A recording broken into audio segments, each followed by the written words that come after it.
Yeah. Oh, laro. Meron kaming gagawin ni Pyongyang. Isang magandang araw, mga boss amo. Ano nga ba ang gagawin mo kapag nakita mo ang mga aso ko ng malapitan? Yung tipo bang 1 to 3 feet away? Yan ang pag-uusapan natin ngayong araw. At habang nasa Pakwok kami ay nadaanan namin ng aming kapitbahay na foreigner. Morning!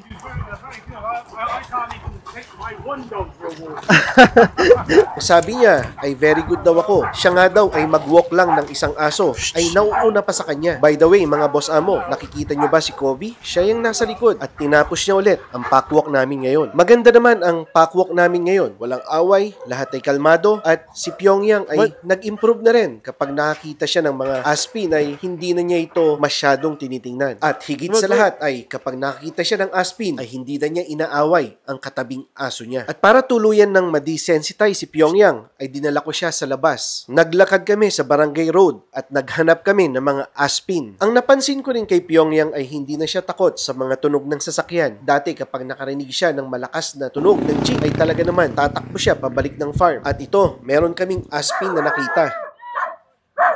Umabante lang ng konti si Pyongyang at nung naramdaman na niya ang tension sa sleep leash ay hindi na siya nag-move forward pa hanggang sa hinata ko na ang leash at nagtuloy na kami sa pakwalk. Ganun lang ang gagawin nyo mga boss amo. Huwag kayong magpapanik. Kalmado lang kayo. Kung merong tension sa leash ay bawiin nyo agad dito at i-direct nyo ang inyong aso sa inyong talagang pupuntahan. At habang kami nga ni Pyongyang ay naglalakad sa Barangay Road ay nakakita kami ng kubo. Nagpahinga muna kami dito. At syempre, habang nagpapahinga kami, hindi pwedeng walang lalapit sa amin. Dahil sa laki ba naman ni Pyongyang ay talaga namang takaw attention siya. Maganda naman ang naging behavior ni Pyongyang at maganda rin naman ang pinakitang manners ng mga lumapit kay Pyongyang. Meron din naman mga manners na pwedeng matuloy sa pagkakagat ng gustong lumapit kay Pyongyang. Kagaya nito, buti na lang si ma'am ay hindi siya tuluyang lumapit. At nung nakabalik na kami sa farm ay nandito ang kaibigan ni Rodel. Ilang beses ko na rin naman silang nakausap pero itong first time na makikita nila si Pyongyang ng malapitan. Kaya naman ako rin ay naging relax sa rules. Huwag hahawakan, huwag magsasalita, at huwag titingnan. At yun, inangat ni boss ang kanyang kamay. At dahil nga ako ay naging kampante, ang ginawa ko ay binigay ko kay boss ang leash at sabi ko, i-walk mo naman si Pyongyang. At dito ko naramdaman na hindi pa ready si Pyongyang. Kaya ang mga susunod na eksena ay ninip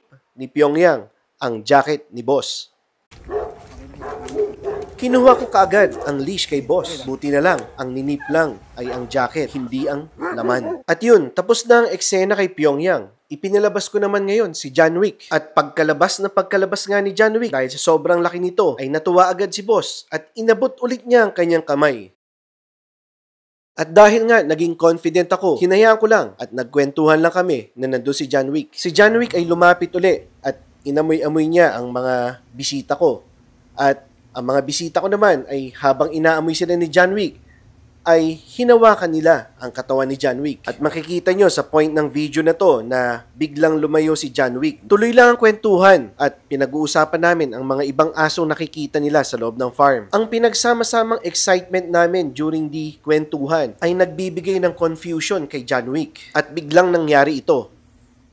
Yun, mga boss amo, nagulat si John Wick doon sa paghawak ng kamay ni boss. Buti na lang at hindi napuruhan si boss. Wala naman damage na nangyari sa kanya. At ako naman bilang may-ari ng aso ay sa susunod, bawat lalapit sa mga aso ko ay sasabihan ko lagi ng huwag niyong hahawakan, huwag niyong titingnan, at huwag kayong magsasalita. Hayaan niyo muna na amuyin kayo ng mga aso ko. Hayaan niyo munang kilalanin nila ang pagkatao niyo. Yun, mga boss amo, ganun dapat ang gagawin. At si boss na naging bisita ko, wala siyang kasalanan dito. Ako lahat ang may kagagawan nito. Pinsan ko yata yun. Hindi ko alam kung sino yun.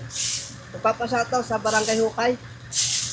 Yun, shoutout nga pala sa mga Barangay Hukay, sa mga pinsan ko, at saka sa mga magulang at kapatid ko. Yun lang po. Yun lang sa ngayon at maraming salamat sa panunood.